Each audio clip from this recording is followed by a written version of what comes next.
¿Aló? ¿Rockstar? Estás escuchando Doctor Rocks con Santiago San Miguel, Mila Renza y Mónica Zuluaga. Hola a todos, bienvenidos a un nuevo episodio de Doctor Rocks, este programa que nos hemos inventado para hablar de los temas que nos gustan, que nos apasionan, que nos parecen raros, que nos parecen interesantes y que tienen que ver con derecho del entretenimiento, que es en lo que trabajamos mis colegas y yo. Saludo a Santi y a Cami, que me acompañan hoy como siempre. Hola, bienvenidos a un nuevo capítulo. Gracias nuevamente por acompañarnos. Y bueno, aquí vamos.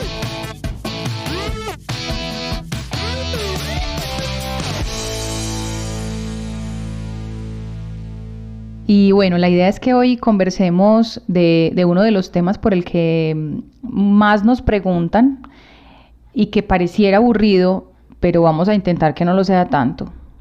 Pues un poco, pero no tanto. Este es el tema de las editoras musicales. Seguramente ustedes han oído hablar del concepto de la editora, de qué es una editora, de qué firmó con una editora. Y la idea es que hoy esclarezcamos en qué consiste esa figura, para qué existe esa figura en la cadena de la industria de la música y especialmente si podríamos tener un criterio para determinar si eso nos conviene o no. O sea, si para un artista o para un compositor puede ser interesante firmar un contrato con una editora y en qué condiciones. Entonces, no sé, Santi, si nos quieras contar qué es ese rollo de las editoras y para qué sirven. El tema de las editoras es uno de los pedazos de la cadena del derecho de autor. Entonces, si volvemos al sándwich al que yo vuelvo tanto, o sea, como que un pedazo de las regalías lo va a recaudar el que sea el dueño de la parte fonográfica, otra parte el que sea el dueño de la interpretación y otro que sea el dueño de la composición. Entonces, cuando hacíamos el programa sobre compositores, hablábamos de todos los derechos que estaban involucrados alrededor de la canción y que la composición es esta parte de quien la interpreta y esta parte de quien la graba, ¿no? Pues de quien es dueño de la grabación. Entonces, hablemos únicamente de composiciones. ¿Qué es lo que pasa con las composiciones? Es que hay gente que administra composiciones, que administra repertorios de composiciones. Y cuando tienen un administrador de composiciones, muchas composiciones en sus manos, lo llamamos una editora.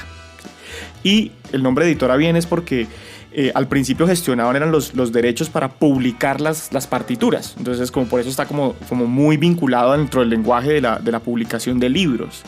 Pero las editoras de música lo que hacen es administrar o gestionar derechos de composiciones. Lo que nosotros decimos es, sirve para 5 cosas, no en el sentido así como peyorativo de, es que sirve para 3 cosas, para nada, para nada y para nada. O sea, no, sirven para 5 cosas, ¿sí? Pero de esas 5 cosas yo creo que hay 3 que uno puede hacer con o sin editora y hay otras 2 que de pronto las editoras le ayudan a uno a hacer en mayor o menor medida. Una de esas es organizar el repertorio, que es el tema de registrar la Dirección Nacional de Derecho de Autor, tener los contratos en orden, o sea, como que hacer los documentos y demás. Eso es una cosa que sí se puede hacer solo o lo puede ayudar a hacer una editora. Lo segundo es el recaudo de las regalías en las sociedades de gestión colectiva de composición. Eso uno tiene que tener su propia sociedad de gestión colectiva como compositor, pero la editora ayuda a recaudar otro pedazo y ayuda a vigilar la sociedad de gestión y ayuda como a pedirles liquidaciones y un poco como de una interacción, digamos, más corporativa entre 2 empresas, ¿no? Eso también se puede hacer solo, pero una editora ayuda a que se pueda recaudar mejor.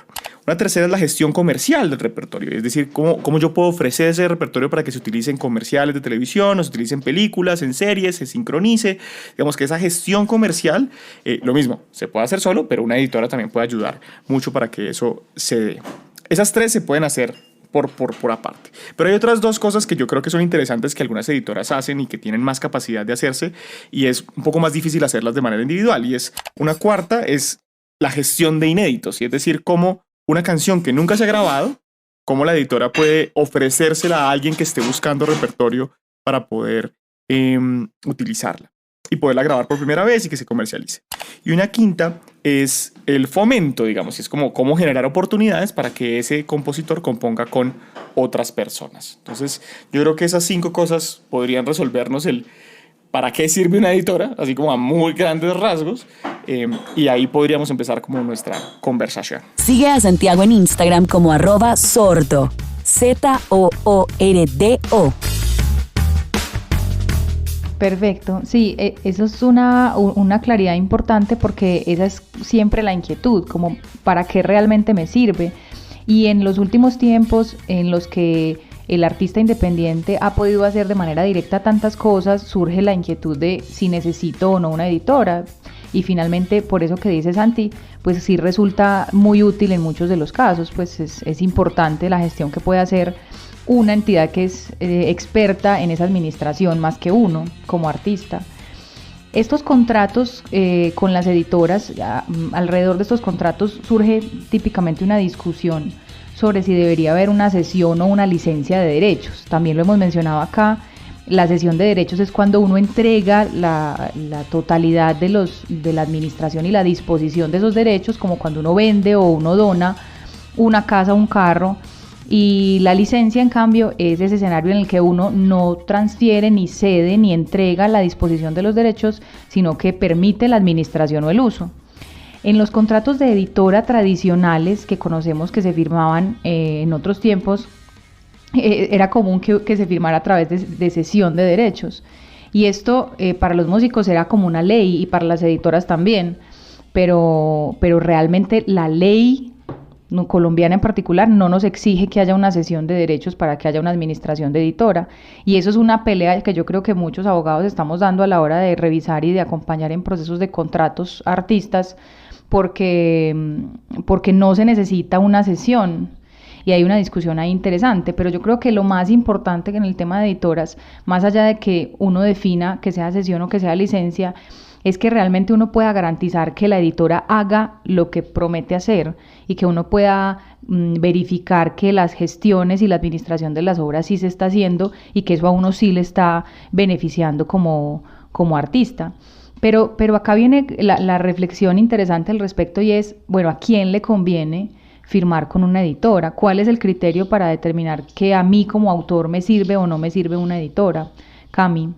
Sí, bueno, yo creería que teniendo en cuenta lo que ya Santi nos explicó como de esos grandes puntos a los que se dedica una editora, siento que principalmente le funciona y le interesa tener una editora al compositor musical, o sea, a ese compositor que posiblemente no sea un artista intérprete, sino que realmente se dedique a componer canciones o hacer música, y pues su nivel de composición sea elevado, componga pues bastantes canciones por mes o por semana.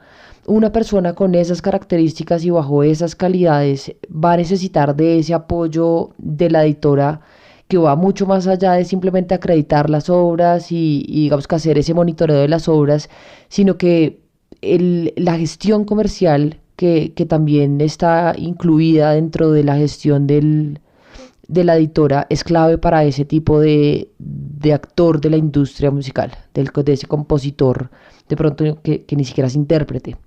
¿Por qué? Pues como les decía, esa persona compone a un ritmo absolutamente acelerado y va a necesitar de los contactos de la editora para poder lograr que esas canciones sean escuchadas efectivamente por sellos discográficos, por marcas, por todas las demás personas que están involucradas en la industria musical y que puedan estar interesadas en obtener la licencia o la autorización para poder grabar esa obra y pues que la interprete alguno de sus artistas, o bueno, ya cada negocio dependerá, pero necesita, digamos, de que el editor pueda hacer que esas personas escuchen sus canciones y que le ayude a como dicen por ahí, venderlas o a ponerlas.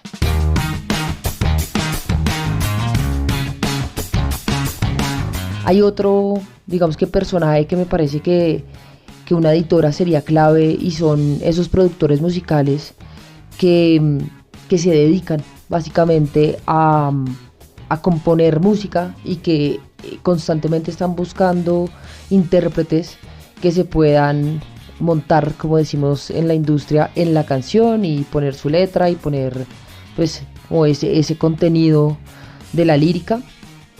Y cuando se trata de una persona con estas calidades, de un productor musical, pues esta persona va a generar un montón de beats y de música y de canción y de melodías y va a necesitar que sean complementadas con letra. Entonces el editor, al tener dentro de su roster de artistas y de compositores, pues en efecto compositores de letra, va a encontrar, digamos que a ese complemento perfecto del productor musical, y va a lograr vincularlo con esos intérpretes o con esos también compositores de letra como tal, para que se puedan crear esas canciones y llevar a cabo esa visión que tiene el productor musical.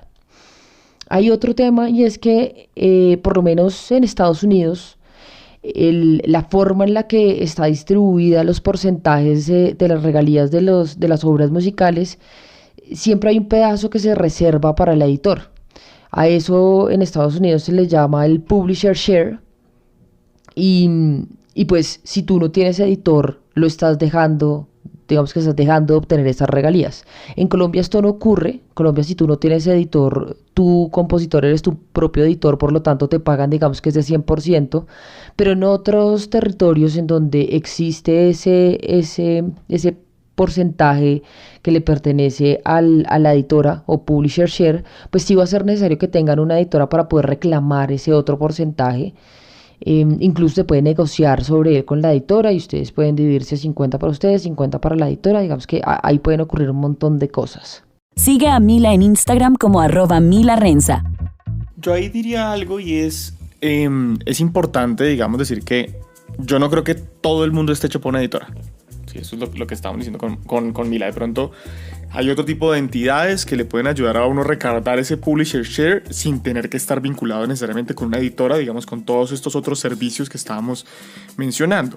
Un ejemplo de eso, digamos, son los cantautores, ¿no? O sea, como el cantautor que solo hace música para sí mismo, y que su música no tiene como esa, llamémoslo, esa esencia de que alguien más la vaya a incorporar dentro de su repertorio. O sea, no está componiendo para alguien más.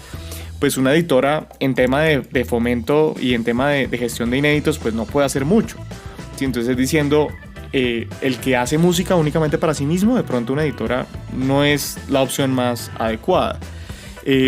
Creo que una cosa que ha surgido últimamente es los productores, que son productores que pueden producir o sea, los productores principalmente de género urbano, pues, que pueden producir con muchos intérpretes y muchas cosas, están firmando con editoras, porque cada vez que ellos participan poniendo unos beats, se vuelven coautores de las canciones, y ellos pueden, pues, ser coautores de múltiples artistas. Entonces, como que eso se vuelve como un lugar interesante, que antes solo se pensaba como en el compositor o la compositora, así como la guitarra y el piano y el letrista y la vaina, y ahora el compositor o la compositora también puede ser el que está planteando los beats, y las editoras están buscando como esos, ¿quién pone ese sonido, ¿no? Creo que eso puede ser interesante también, si le conviene a un productor. Yo creo que sí.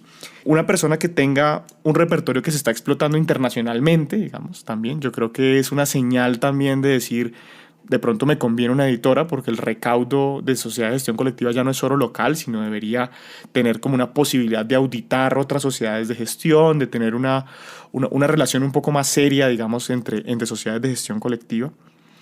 Y otra que yo creo que puede ser conveniente también cuando se van a hacer, llamémoslo, gestiones comerciales de alto nivel, ¿no? Y es cuando viene una sincronización muy importante.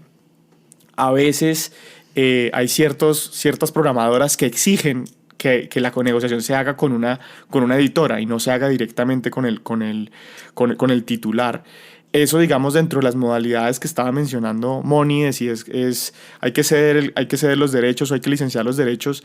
Hay otra característica que es muy importante ahí también, y es de cuánto del repertorio abarca el contrato. Y es porque uno puede hacer un contrato de edición por una sola obra, o por un número de obras determinado, o por todas las obras que se tienen en el catálogo, o comprometerse a que X cantidad de obras en un tiempo se van a meter dentro del contrato. Entonces, digamos que uno, dentro de esos niveles de máximo compromiso a compromiso de una sola obra, podría como hacer un espectro de qué es conveniente en cada momento de la carrera de alguien. O sea, conozco varios artistas que su estrategia además también es tener canciones sonando, tener canciones pegadas, y después ir a negociar con una editora para eventualmente tener otro trato y otra cosa, porque en el fondo una cosa que es muy importante, como lo hemos dicho también, digamos, dentro de las sociedades de gestión colectiva, es la gestión comercial, o sea, el tener una relación comercial con la editora, de qué negocios me puedes ayudar a traer, que entiendan cuáles son las capacidades de ese compositor o de ese productor, para que lo junten con proyectos que sean interesantes. O sea, como esto en el fondo es una cadena productiva, entonces hay que entender que esa relación comercial es bien importante de cómo se construye y cómo se alimenta también. ¿Tienes dudas sobre la industria musical? Pregúntale al Dr. Rox. De acuerdo, y hay allí también un deber interesante del artista, que yo siempre pues lo menciono cuando reviso sus contratos para el artista, porque la sensación es, entregué mi repertorio, entonces me desentiendo de la gestión, y ya, y todo bien, me puedo dedicar a componer. Y no tanto porque también yo creo que parte del éxito de estos contratos es que las editoras perciban un autor juicioso, disponible, atento, que está preguntando qué está pasando con las obras, que está promoviendo que las obras se muevan, que está dando alternativas, que está refiriendo posibles negocios. Entonces, aunque digamos naturalmente es un contrato en el que la editora hace una gestión directa e independiente, pues yo siempre recomiendo que el artista no se desligue completamente de esa gestión, porque si no después va a llorar al tiempo de que no ha pasado nada, pero es que tampoco ha hecho nada para que pase. Eso también me parece que es interesante considerarlo. Ahora, hay otro tema del que quería que habláramos, y es la duración de este contrato. Este contrato, en los que hemos visto también de otras épocas, como implicaban una cesión total de los derechos, generalmente eran contratos que se firmaban por la vida de las obras, vida del autor y 80 años más, o sea, por la duración de la protección legal de las obras. ¿Y esto qué significa para un artista? Pues la imposibilidad absoluta de que después de que firme pueda tener algún tipo de disposición sobre esas obras. Todo lo tendría que hacer la editora y ya no habría manera de salirse. Esto viene cambiando por fortuna, y los últimos contratos, incluso con editoras grandes, ya contemplan alternativas como de 5 años prorrogables, y esto pues hace mucho más fácil para el artista, sobre todo esa verificación de que le esté sirviendo, de que esté funcionando ese ejercicio. Sigue a Mónica en Instagram como @MónicaZuluaga. Del tema que estabas hablando de la autogestión del catálogo también, que hay que continuar haciéndola. Hay una historia sobre Sir Mix-a-Lot, este rapero que es famoso por esta canción que se llama Baby Got Back. Él sacó esa canción en el 92 y obviamente tenía editora y todo, pero él fue el que cerró la sincronización de esa canción en Shrek en el 2001. Sí, entonces lo que él dice es una canción que 9 años después de haber sido lanzada, él seguía haciendo la gestión y él logró cerrar esa sincro. Claro, su editora eventualmente entró a ayudar, la cosa, pero dice, el pitch, o sea, el que seguía moviendo la canción como gestor principal y como la cara visible, era él. Y diciendo, pues porque es que yo soy el principal doliente de eso, el principal doliente de que mi canción se utilizara. De acuerdo, es que esa es la idea que no pueden olvidar los autores, que finalmente son su patrimonio, son sus canciones, son sus creaciones, y no deberían simplemente soltarlas así como así. Bueno, pasamos entonces a nuestra sección favorita de este podcast, que se llama Historias de Terror. Historias de terror. Historias de terror.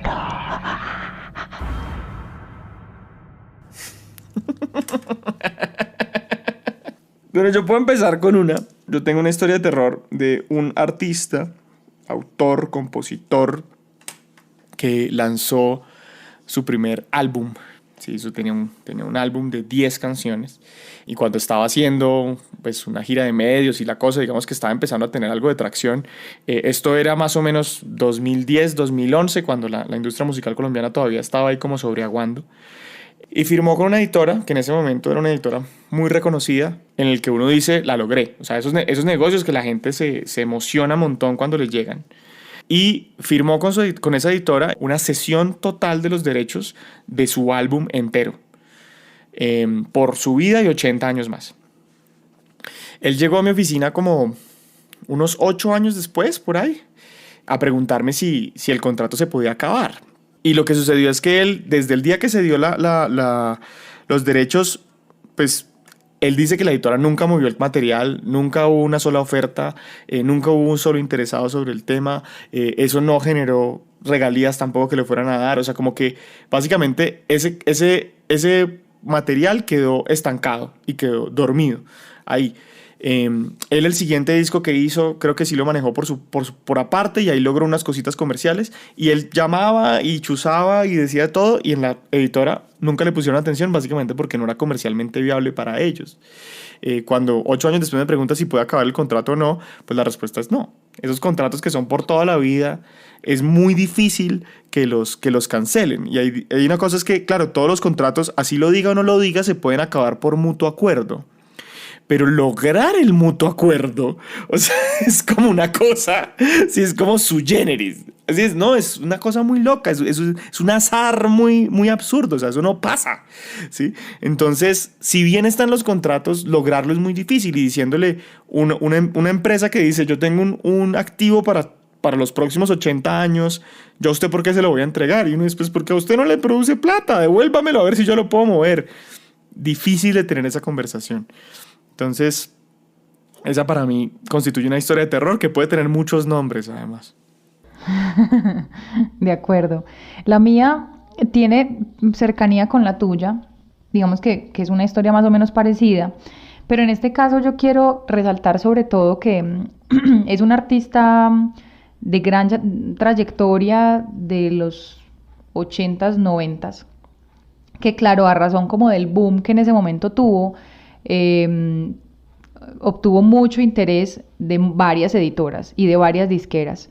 Entonces este artista dijo, bueno, es una gran oportunidad, yo voy a ir firmando mi repertorio con varias editoras, porque es un gran compositor, y entonces durante unos 20 o 30 años eso fue lo que hizo, tocar, que le pagaran anticipos de las disqueras y firmar con editoras y con editoras, y pasaron 40 años, y el artista hoy no sabía con quiénes había firmado, qué canciones había firmado, por cuánto tiempo había firmado, o sea, son como esas decisiones emocionales como por la felicidad de que te firme una editora, sin el control real de lo que estás firmando, de las implicaciones y sin el monitoreo de que hablábamos ahorita, de saber qué estaba pasando con cada una de esas obras.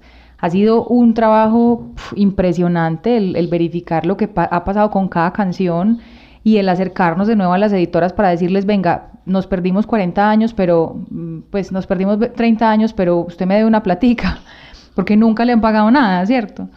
Entonces hay historia de terror total. Este artista pues con muy buena onda hoy dice que bueno que lo estamos revisando y lo estamos arreglando, pero pudimos evitar este proceso si en el momento en que se firmaron las cosas, él hubiera tenido claro qué firmaba y con quién.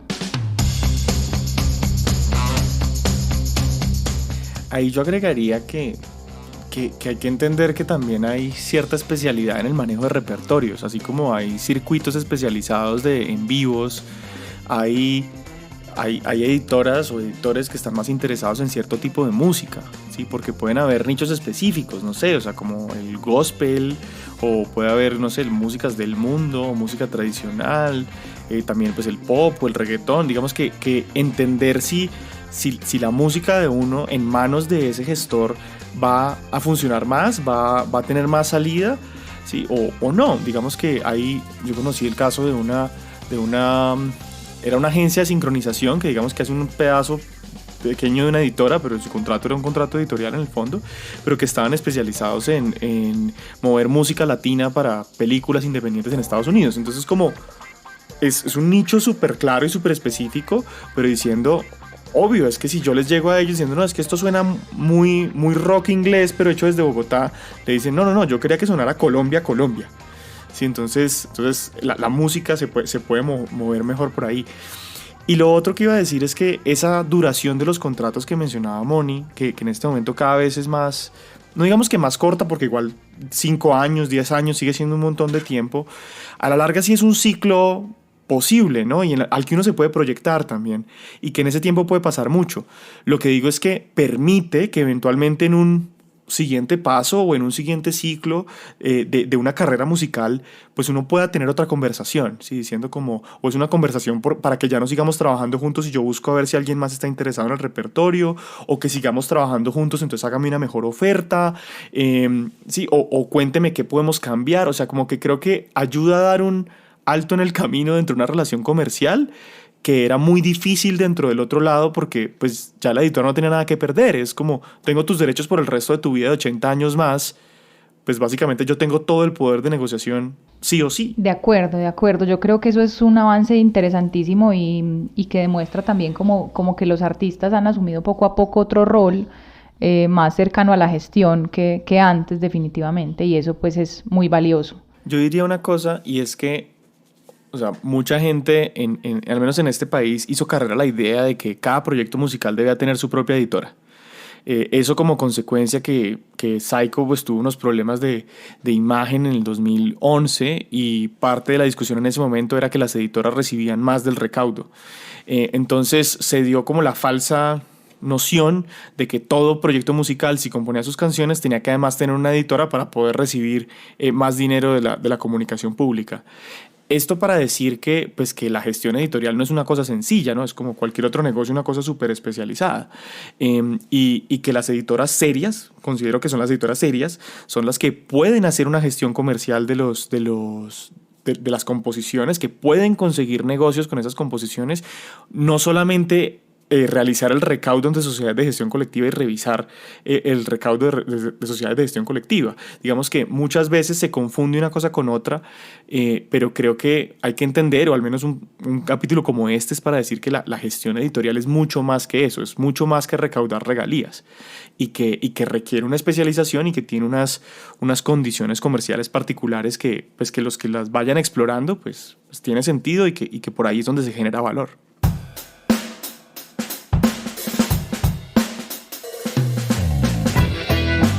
Como parte de las conclusiones de todo lo que hemos hablado, yo siempre les digo en nuestros diferentes episodios que piensen que los contratos no están escritos en piedra, los contratos son de plastilina, los contratos pueden ser modificados. Si bien estamos ante el negocio más viejo de la industria del entretenimiento, porque la edición es eso precisamente, el negocio más antiguo de la industria del entretenimiento, siento que eso no es un impedimento para que cuando lleguen al momento del contrato ustedes puedan expresarle a los editores que les parece pertinente, por ejemplo, el que se haga promoción de las obras musicales que hagan, el que realmente haya, digamos que una gestión comercial que es propia de la gestión del editor y propia de lo que él le está ofreciendo al compositor. Entonces, siento que esto también va a generar transparencia para el compositor, el poder tener una conversación abierta con su editor y decirle, bueno, yo he hecho, 10 canciones, cuéntame de esas 10 canciones tú a cuántas has mostrado, a cuántas personas, eso realmente se ha movido, no se ha movido, porque como lo dijo ya Santi anteriormente, realmente acreditar las obras o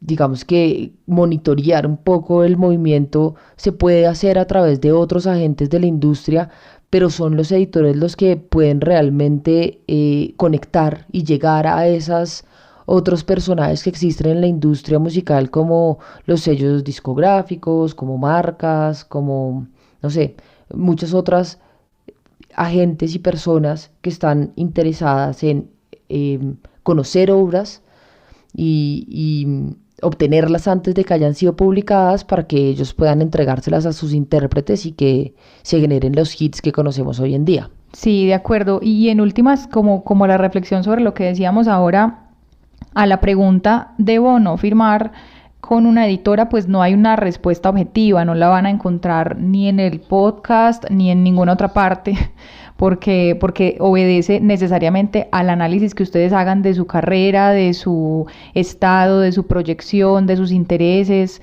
y por eso es interesante que tengan en cuenta estos elementos, pero que definitivamente no tomen una decisión a la ligera, ni porque reciben una buena oferta, ni porque creen que porque alguien dijo que era muy importante tener editora. No, esto tiene que revisarse con mucha conciencia, con mucho juicio, y tomar una decisión pues como muy, muy acertada en lo posible a partir de ese análisis. Como no hemos considerado todas las características y la situación actual de tu proyecto musical, todo lo que hablamos en el programa es nuestra opinión personal y no debería ser considerado como una asesoría jurídica. Este programa es creado únicamente con fines educativos y de entretenimiento. Esperamos que lo hayas disfrutado. Nos vemos a la próxima. Listo, bueno, yo creo que ya terminamos por hoy. Este capítulo queríamos mucho abordarlo, sabíamos que era un tema un poquito más denso que los demás, pero bueno, hay que sacarlo también y hay que hablar de estas cosas. Gracias a mis colegas, gracias a todos los que nos escuchan, nos escriben, comparten nuestro podcast, nos hacen comentarios, preguntas. Acá seguimos muy pendientes de lo que ustedes quieran saber, de lo que quieran que hablemos. Gracias a Camilo por la edición de cada capítulo. Y bueno, aquí nos seguimos viendo en Dr. Rocks. Gracias nuevamente por escucharnos. Para nosotros realmente es un gusto hacer este programa. Nos alegra escuchar y saber de ustedes con sus mensajes, contándonos que esto les ha funcionado, que les gusta lo que hacemos y que la información que les brindamos realmente es de ayuda. Un abrazo para todos, cuídense mucho.